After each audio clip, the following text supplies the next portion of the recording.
সূরা তাওবার 84 নম্বর আয়াত নাযিল হয়ে গেলেন।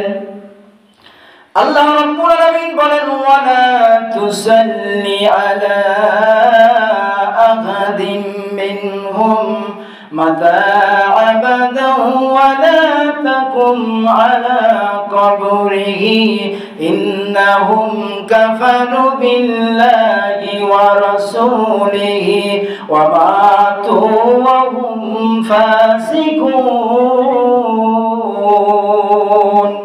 আল্লাহ নাযিল করে দিলেন, জানায় দিলেন, হে রাসূলুল্লাহ, আপনাকে আমি এই মর্মে নির্দেশ দিলাম, আপনি কোন মুনাফিক কোন কাফেরের সাথে সম্পর্ক রাখবেন না, আপনি তাদের সাথে কখনো বন্ধুত্ব করবেন না, আপনি কোন মুনাফিকের সাথে বন্ধুত্ব করতে পারেন না, আপনি কোন কাফেরের সাথে বন্ধুত্ব করতে পারেন না।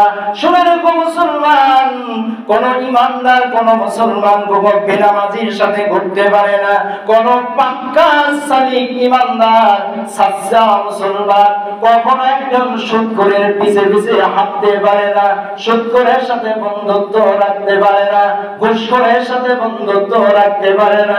একজন নির্ভেজাল মুমিন, নির্ভেজাল মুসলমান কখনো সমাজের যত কোটিশালী হোক না কেন, লক্ষপতি হোক না কেন, ওর সাথে কোনো সম্পর্ক রাখা যাবে না, কারণ ও হলো সুদখোর, কারণ ও হলো বেনামাজি। আপনি মুসলিম হয়ে কেন বেনামাজির সাথে ঘুরবেন? লজ্জা করে না আপনার? শরম করে না? আপনি ইমানদার হয়ে কেমনে সুদখোরের সাথে ঘুরবেন? আপনার লজ্জা লাগে না? আপনাকে কি শরম লাগে না?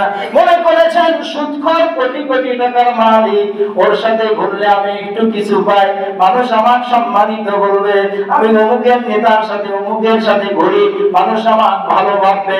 শুনে রেখো মুসলমান, আপনি কাকে বন্ধু বানাবেন সেই ক্ষেত্রে আল্লাহ রাব্বুল আলামিন বলেছেন, ইয়া আইয়ুহাল্লাযীনা আমানুত্তাকুল্লাহ, আল্লাহ বলেছেন, হে ঈমানদারেরা তোমরা শোনো, যখন বন্ধু বানাবে তখন আমি আল্লাহকে ভয় করবে, আমি আল্লাহর উপর তাওয়াক্কুল করবে, আমি আল্লাহকে ভয় করবে।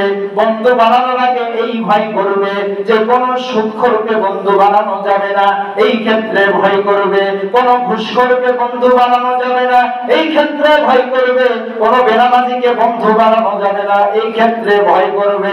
আমরা বললাম আল্লাহ সুদখোরকে বন্ধু বানাতে পারবো না, ঘুষখোরকে বন্ধু বানাতে পারবো না, কোন মুনাফিককে বন্ধু বানাতে পারবো না, কোন কাফেরকে বন্ধু বানাতে পারবো না। তাহলে বন্ধু কারে বানাবো? কার সাথে সমাজে চলবো, গ্রামে চলবো? আল্লাহ বললেন, কোন যারা সত্যবাদী তাদেরকে বন্ধু বানাবা।